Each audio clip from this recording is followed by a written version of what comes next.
Fact 11, Train to Busan director Yeon Sang-ho initially wanted to use sparse CGI and rely more on practical effects to portray the zombies.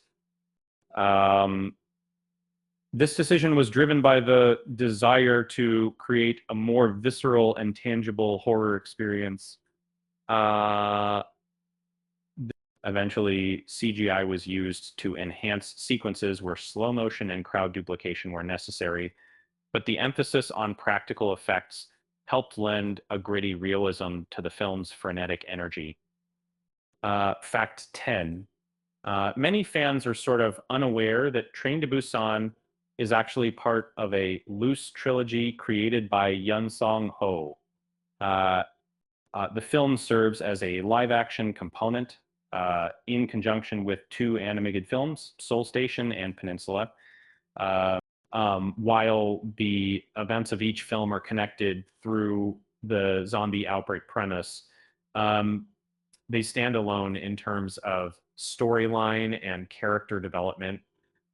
And fact 9, the zombie outbreak in Train to Busan is notable for its speed and intensity, a divergence from the more traditional zombie trope of slow-moving undead.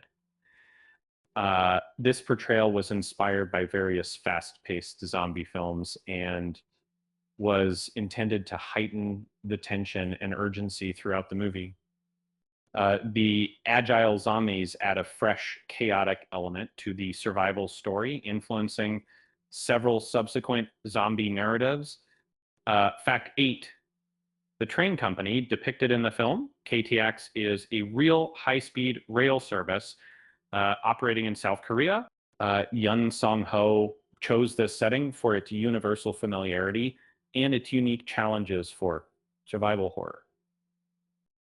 The closed environment of a moving train amplifies the sense of claustrophobia and dread, harnessing the tension-filled moments where characters are trapped with zombies. Fact 7. A little-known fact about the casting is that Ma Dong-seok, who played the character of Sang-hwa, had no formal acting education.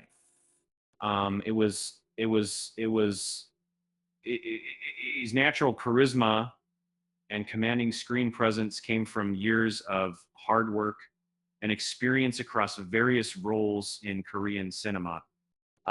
Interestingly, he was once the personal trainer of MMA champion Mark Coleman, bringing in a level of physical authenticity and strength to his performance. Fact 6, MITRE. Train to Busan drew inspiration from socio-economic themes deeply rooted in Korean society.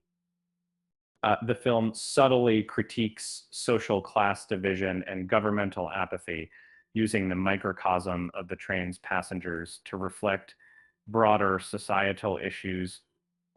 The diverse range of characters, from wealthy businessmen to homeless individuals, illustrates the theme of unity against diversity, regardless of status.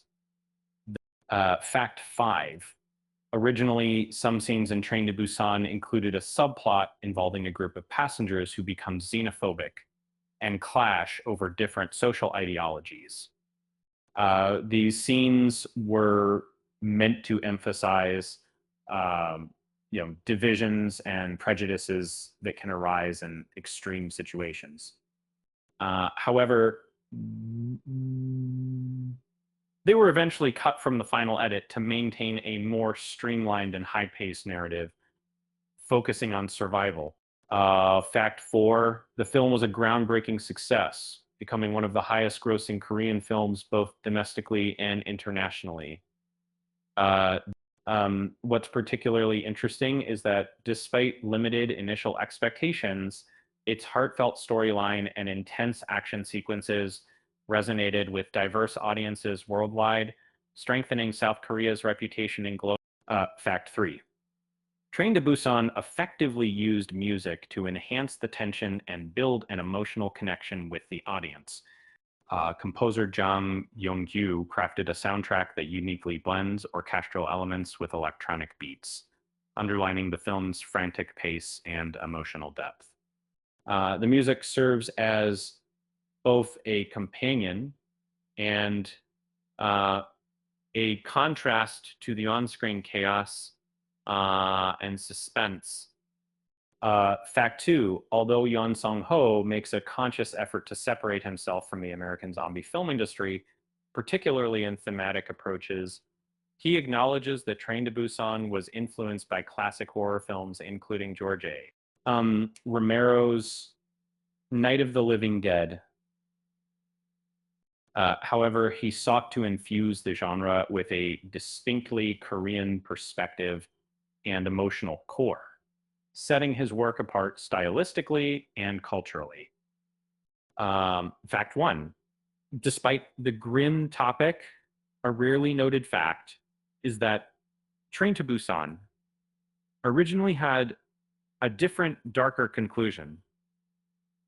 Yeon Sang-ho decided to alter the ending after test screenings indicated that audiences responded more positively to a glimmer of hope amidst the terror. The final scenes were reshot to provide a more hopeful, haunting closure to the heart-pounding journey, contributing to the film's lasting impact and emotional resonance.